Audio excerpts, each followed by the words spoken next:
Ladies and gentlemen, welcome back to another very special, as always, episode of the Hyper Conscious Podcast. We hope you enjoyed our latest episode where we sat down and talked about why fear is fake. Today, for episode number 320, we are going to do a small talks episode on how jumping to conclusions will screw up your relationship. Shout out to my beautiful girlfriend, Taryn, for this suggestion. Yes, we were on the phone with Taryn before this episode, and this is what she suggested, which is a great idea. But before we jump into this episode, I just want to say a couple things. Number one is, in my personal life, there has been a dream that has come true that was beyond what I even thought, what I struggled to believe was possible. And the reason why I'm mentioning this is because today was an overwhelming moment of gratitude where I just talked to Kevin about the power of belief. And if you're out there right now and you are having trouble believing in your own brighter future, I actually think that that might be the most important thing that I can help you with in coaching. I will quite literally brainwash you into believing in what's possible for you. And if you don't believe that something's possible, why would you ever even try?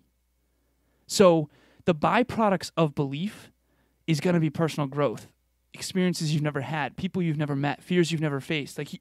On the other side of your limiting beliefs is a whole new life that I actually am convinced in this moment that that's probably what I give my clients more than anything else, is the ability to believe in their own brighter future so that they chase it. And then once they see what's possible on the other side of those things that I believe they're capable of, they just go, it starts to snowball. And I've seen them just absolutely transform. So I'm excited. I have 2 spots open, and that's my plug. As do I. I have 2 spots as well. And just to second what Alan said, it's one of my favorite things showing my clients at one time I was exactly where they are in their mindset. I had the limiting beliefs. I wasn't confident. I had zero clarity. I mean, in some cases, I might have been further down the rabbit hole. I was suicidal. So showing them what's actually possible when you surround yourself with the right people, when you start learning about the right things, when you start, really, really dialing in your habits and your clarity and all of that stuff. So I think, just to second what Alan said, that is one of my favorite things to help my clients with as well.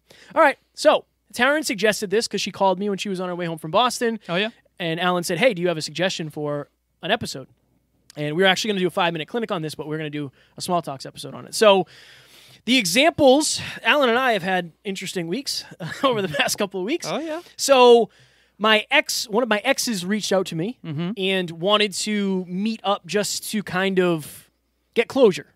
Nothing, just strictly platonic, like no ill intent at all, right? And I knew that immediately after she reached out. And after she reached out, I remember telling Alan, this is what happened. She reached out to me. I don't know what to do. I don't really know that I feel like I need the closure. I don't feel like I need to see her in person. I feel like I've taken everything I can from the experience. I have the closure. I'm forgiving. I'm good with that. But I have to tell Taryn about this. Right. I don't know that this is okay. Am I doing something wrong? Right. And what if I do decide I want to get closure? What do I do? So Alan and I talked about it. Mm-hmm. And I think my initial thought was I don't know. I don't want to hurt Taryn. I don't want to make her feel insecure. I don't want to bring this to her and her to second guess anything. Right. Right. And that was me jumping to conclusions a little bit. That was me assuming this could go pretty badly. But it ended up, I was at Taryn's and I brought it up and said, hey, just so you know, one of my exes reached out to me and wanted closure, and I explained the situation. And she said, I support you, no matter what. If you want to go do that, I support you 100%. And I totally trust you. I have no, what did she say? I don't remember the exact wording she said. It doesn't make me feel any type of way is what she said. and so for me, I jumped to that conclusion. Imagine if I withheld that information and something came of that, right? I would probably feel bad about it. But also, let's do the reverse of that. Imagine if Taryn jumped to conclusions, right, and immediately thought oh, he must be messing around. Oh, he must want to get with this girl. Oh, he must not love me. This. When Taryn made the suggestion, she said, the topic or the theme of the episode should be giving your partner the benefit of the doubt. Right. And we're talking specifically in this situation, but the other thing she said was you're going to do things differently than your partner. Maybe you load the dishwasher differently. That's an example she used. Right. But you have to understand, like, your partner isn't doing a lot of the things they're doing isn't to piss you off. It's just because they do things a different way. Exactly. And you have to go back to the why of why are you actually in this relationship in the first place, and go back and listen to when we talked about commitment. Like, if you're in a committed relationship, those small little things shouldn't really affect your relationship that much. If you're in the relationship with somebody who's growth-minded, who is secure, who is about doing check-ins and being honest and open and transparent and vulnerable, these are the things that are actually going to bring you closer together. And understanding, like, your partner, if they're a good person and if you're in the relationship because you love them and you want to grow with them, you have to give them the benefit of the doubt. They didn't want to make you feel the way they felt in a certain situation, maybe. Like, just as another example, I slept over Taryn's last night and I couldn't sleep. So I woke up at like 2:30 to go to the bathroom. I was laying in bed at 3 and I was like rolling all over the place. And Taryn like sighed at me. Like, I heard her sigh and go, are you going to go back to sleep? And I said, well, I'm trying. I'm definitely trying to do that, and I said, you know what? I'm just going to go. And it was 3 a.m. So I just left. Not like in a bad way. Just like, I don't think I'm going to fall asleep and I don't want to keep you up. Right. So I gave her a kiss and I left. And she texted me later in the day and said, hey, I'm so sorry I treated you like that. I should have thought more about you. And I literally said, like, it's nothing. No hard feelings at all. Right. I'm giving you the benefit. Were like, you just rolling back and forth? I kind of was. Brutal? Yeah. I couldn't fall back asleep. But there was like, I'm giving her the benefit of the doubt. You have a long day. You have to drive into Boston. You have like a full 8 or 9 hour day. I get to nap. Right. So like, I want the takeaway. I'm taking the whole episode. This is great. Dude, you're good. I want You're good. I want the takeaway to be, give your partner the benefit of the doubt, but also be understanding and be patient, and like, don't let small minute-to-minute things control the vibe of your relationship. Because I very easily could have said, yeah, you know what? It was terrible that you like sighed at me. Like, it's not a big deal. Is that really a big deal? Right. That she was woken up at 3 a.m. and possibly unresourceful? Like, not everybody gets up super early. So for me, it was like, whatever, I'll just go. Right. I'm already up. So yeah, that's my thing. Strong word. Yeah. A lot of unpacking there. Yeah, there was. We're doing this similar to a 5-minute clinic structure. Yeah. But I dig it. All right, so a couple things jumped off the page there with that story. Sure. First of all, thank you, Taryn, for this Yes. suggestion. Yes. One of the things that's interesting is, like, if you had drawn the conclusion prior to even trying that Taryn would be potentially upset that Leah texted you, then you wouldn't have ever brought it to Taryn. And then you wouldn't have now known how secure she is for the future. Now you understand. You have higher awareness. Yeah. Whereas if you never brought that would just be... every single one of these is an opportunity to raise your awareness of each other and of the relationship. So I had a similar story. It's actually interesting how this happened to us both. It's very synchronistic. It is very synchronistic. So I was in Target last week, and as everyone knows, there's a lot of people in and out of grocery stores right now due to the challenges the globe are facing right now. And the globe are facing. The globe is facing, right. Just making sure. And so I was in Target. I bought a couple shirts, a couple nice new shirts for the podcast. I'm sure they are. Really, so $5.99 a piece. There's also a couple $9.99 ones. Ooh. But anyways, I get in line, and I realize that in front of me is my ex-girlfriend, Jenny Brooke. And I go, oh, hey, Jenny, what's happening? So we had a good little interaction, and we said hey, and we caught up, and I said, how's the family? And she said vice versa. And it was just a really wonderful sort of experience of, like, I didn't sense any negative energy. I hope she would say the same, and it was just, like, nice to see her. It was, like, cool. So I walked away from that interaction feeling really uplifted. As a matter of fact, I was about to get on a team call with the team, Kevin, Tiff, and Amy, and I told them, like, interesting, I just ran into Jenny. Later that night, I went to Emilia's place, and we were just making tea, and I said, oh, by the way, I ran into Jenny today. And it's funny because not 2 weeks or 3 weeks prior to that, I had said how I had some junk inside myself about my last relationship that I really wanted to forgive. There's that great analogy Wayne Dyer uses about how no one dies from a snake bite. It's actually the poison from the bite that continues to flow through your veins after the bite that kills you. And so it's good to forgive when things go south. And so I really had set the intention to really forgive myself and Jenny about the way in which the challenges we faced together. And I was ready to do that because I'm so unbelievably happy in my current relationship. So anyways, I'm telling her this story because I had already told her that my intention was to forgive. And so I'm with Emilia and I'm telling her this, and I didn't realize it at the time, but I asked her later that night, I'm like, oh wow, I didn't even think like if that might have bothered you. And she's like, well, honestly, I wanted to support you. I wanted to be positive. And there was a tiny part of me that like cringed a little when I found out you ran into your ex, but it wasn't much. And I'm that's a mirror for me. This is her words. That's a mirror for me of like, what is that about? Because I really want to be supportive and I want to be positive, but there's always that little fear there when you're the person that you love so dearly runs into someone else who they've been intimate with. So it's kind of cool because I realized a couple things. Number one, I'm so transparent with Emilia about everything that I didn't even realize that that might affect her. And also, she's so emotionally intelligent and in control of her emotions and her reactions that I still didn't even know not offended. She used the word tinge. Like she felt a slight tinge in her heart. I didn't even notice because she's so centered.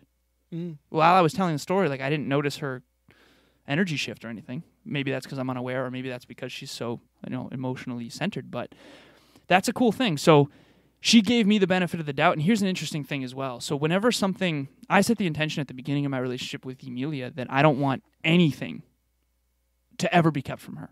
And I mean anything. Nothing financial, no challenges with friends, nothing. Even to the point where I want to tell a very quick story here. So her dog, Tucker, took a shit on our carpet. Right in the center of the place. So she had gotten here, she came into my room, and there was a nice little turd.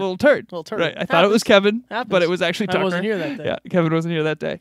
And I remember she had a stressful day, right? So the last thing I want to do is her to get upset, because she does get upset when Tucker does that.